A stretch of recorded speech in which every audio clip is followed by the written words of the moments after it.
Imaginez-vous assis tranquillement dans un café, l'horloge mure allègrement un tic-tac régulier. Incessant, chaque seconde semble familière. Pareil au battement d'un cœur que l'on ne remet jamais en question. Et pourtant, je vous murmure à l'oreille une confidence qui bouleverse tout, cette seconde qui s'écoule en 7. Instant peut, quelque part dans l'immensité cosmique, équivaloir à une heure entière, ou à un simple battement de cils. Le temps n'est pas un flux rigide et immuable. Il est malléable comme une pâte à modeler, élastique comme un élastomère.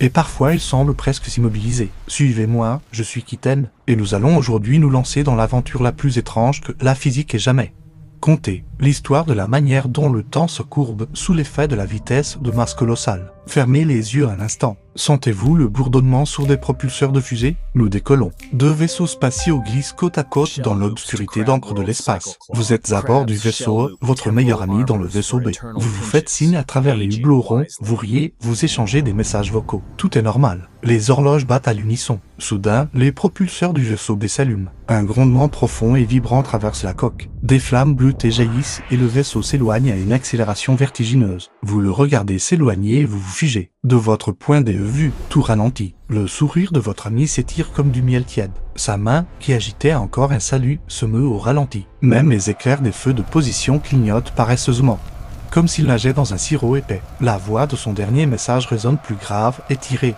semblable à une bande magnétique diffusée à moitié de sa vitesse normale et sa LUTJVS.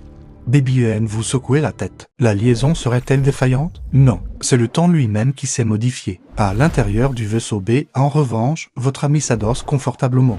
Sirote un sachet de café, fredonne une mélodie. Pour lui, les secondes s'écoulent comme à l'accoutumée. L'horloge a son poignet tic-tac au rythme habituel. Il ne perçoit rien, ni hésitation, ni traction. Seul le ronronnement discret des systèmes de maintien de la vie et le cliquetis léger du clavier. Tandis qu'il vous écrit « Tout va bien de ton côté ?» Comment cela est-il possible? Deux individus, séparés de quelques secondes-lumière seulement, vivent la même seconde de manière radicalement différente. Telle est la magie et la rigueur de la relativité. Albert Einstein nous l'a offerte. Et elle s'applique invariablement dès qu'un objet atteint une vitesse suffisante ou s'approche d'une masse considérable. Remontons le fil du temps, très loin, jusqu'en 1687. Un jeune homme est assis sous un pommier à Woolsop, en Angleterre. Le soleil dore les feuilles, les oiseaux chantent. Puis qu'une pomme tombe sur la tête d'Isaac Newton. Il cligne des yeux, se frotte le front et se met à réfléchir. Pourquoi la pomme chute-t-elle? Pourquoi la Lune orbite-t-elle autour de la Terre? Newton invente la gravitation, cette main invisible qui maintient l'univers en cohésion. Et il affirme, le temps est absolu. Il coule partout de la même manière, comme le sable dans un sablier, que l'on soit sur Terre, dans l'espace ou sur la Lune. Pendant 2 siècles, nous le croyons. Newton pressent pourtant le mystère. Comment la gravitation peut-elle agir instantanément à travers des millions de kilomètres? Il écrit, cela me semble inconcevable. Il ignore que le temps et l'espace eux-mêmes sont les messagers. Sautons jusqu'en 1905. Un modeste employé de bureau des brevets à Berne, Albert Einstein, âgé de 26 ans, cheveux ébouriffés comme une serpillière, est assis à son bureau. Devant lui du papier, une plume, une tasse de thé. Pas de laboratoire, pas de télescope, seulement des pensées. Et soudain, il le voit, le temps n'est pas une flèche rigide. C'est un fleuve qui serpente, selon la vitesse à laquelle on nage ou la lourdeur des rochers sur ses berges. Il la nomme relativité restreinte. Si vous vous déplacez à 99,999% de la vitesse de la lumière, vous vieillissez plus lentement. Vos cellules cardiaques battent plus lentement, vos pensées s'écoulent plus lentement.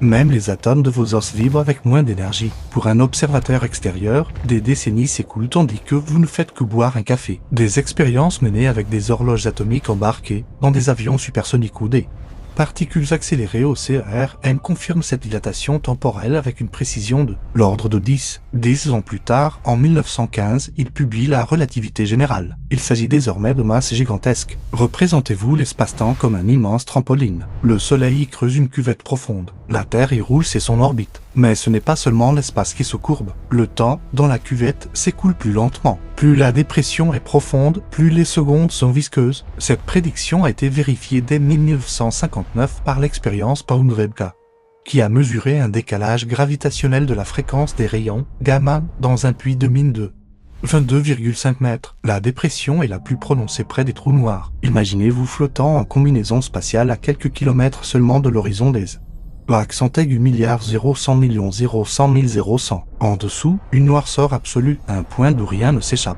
Votre montre avance. Tic tic tic depuis la terre lointaine, l'aiguille des secondes semble presque figée. Un observateur y verrait votre silhouette suspendue éternellement au bord.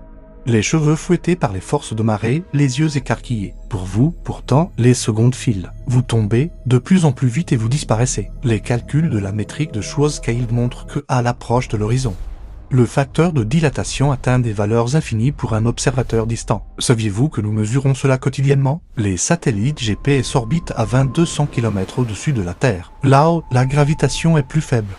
Le temps s'écoule 45 microsecondes par jour plus vite qu'au niveau de la mer. Simultanément, leur vitesse de 14 000 km à l'heure ralentit le temps de 7 microsecondes. Au total, les horloges embarquées doivent être corrigées de 38 microsecondes par seconde.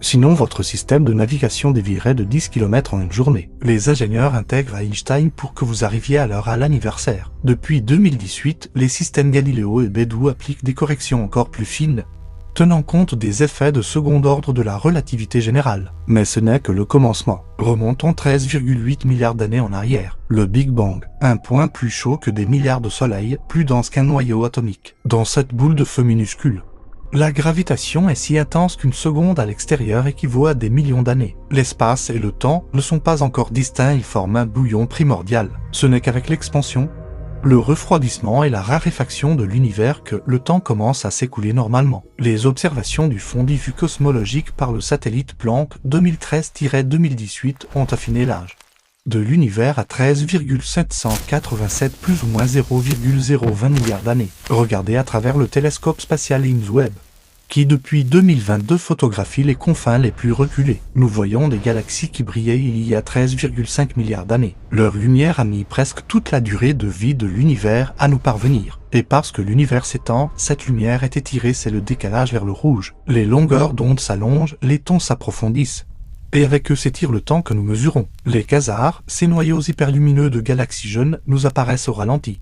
Non parce qu'ils sont lents, mais parce que le temps y coulait plus lentement. En 2000, le JWST a détecté le quasar J0529435, le plus lumineux connu, AZ égale 6,3, confirmant des taux d'expansion variables dans l'univers jeune. Venons-en au célèbre paradoxe des jumeaux. Anna reste sur Terre, lit des livres, cultive des tomates, grisonne. Sa sœur Zoe monte à bord d'un vaisseau, file 20 ans à 99,9% de la vitesse de la lumière à travers la Voie lactée. À son retour, Zoe a à peine vieilli sa police, ses yeux juvéniles. Anna étreint une femme biologiquement sa jumelle, mais chronologiquement son arrière-grand-mère. Zoe a voyagé dans le futur simplement en allant vite. Des muons cosmiques, créés à haute altitude, vivent jusqu'à 30 fois plus longtemps grâce à cette dilatation, comme observé depuis les années 1960. Mais que se passerait-il si Zoe pouvait revenir dans le passé? Les paradoxes commencent alors, ce qui donnait le vertige même à Einstein. Le paradoxe du grand-père. Zoe voyage en 1950,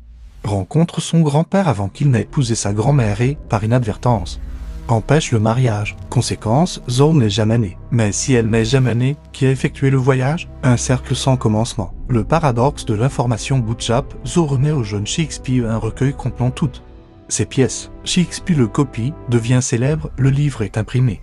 Et des siècles plus tard, Zoe le trouve dans une bibliothèque, voyage dans le passé et le lui donne. Question, qui a écrit les pièces à l'origine? Le livre flotte dans le temps comme une pièce qui se frappe elle-même. Le paradoxe de la prédestination. Zoe veut empêcher le grand incendie de Londres de 1666. Elle court dans les ruelles, trébuche, renverse une lanterne et c'est précisément cette lanterne qui déclenche l'incendie. Elle a toujours fait partie de l'histoire. Liberté, ou simple scénario que l'univers connaît déjà? Les physiciens envisagent 3 issues. L'univers interdit les voyages dans le passé, une loi inconnue bloque la voie. Toute modification crée une nouvelle ligne temporelle parallèle.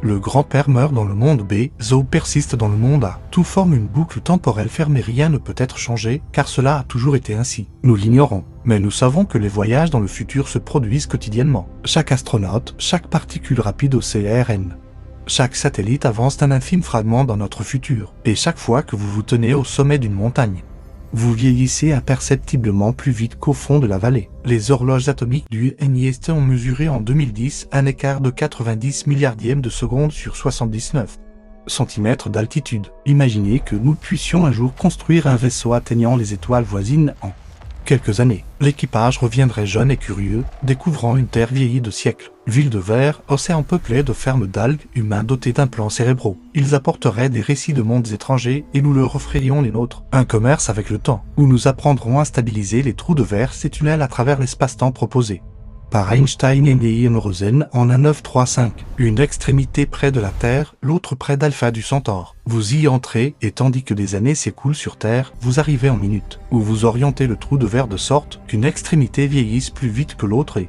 vous obtenez une machine à remonter le temps. Les équations le permettent. La seule exigence énergétique équivaut à la masse de Jupiter. Mais nous y travaillons. Les recherches récentes sur la matière exotique négative 2023-2025 explorent des configurations métriques viables. En attendant, nous vivons dans un monde où les horloges des tours élevées avancent réellement plus vite que celles des sous-sols, où les cosmonautes de la Station spatiale internationale rajeunissent de 0,007 secondes par minute. Par rapport à nous, où la lumière des galaxies lointaines nous envoie des photographies de l'enfance de l'univers, quand il était encore emmailloté. Entendez-vous ce tic-tac? Il n'est pas uniforme. C'est un chœur de milliards d'horloges, chacune a son propre tempo. Certaines galopent, d'autres rampent. Et nous, minuscules humains sur un point bleu, avons le privilège d'écouter. Je vous remercie de m'avoir accompagné dans ce vol. Lorsque vous regarderez désormais votre montre bracelet, pensez à Zoho et Anna. À la pomme qui frappa Newton, au trou noir qui engloutit le temps. Commentez quel paradoxe vous empêche le plus de dormir. Abonnez-vous pour que nous plongions ensemble la prochaine fois à travers un trou de verre. Les étoiles attendent, le temps aussi. Il est patient, souple et il vous appartient. À bientôt, chers voyageurs des mondes. Qui t'aiment, terminé.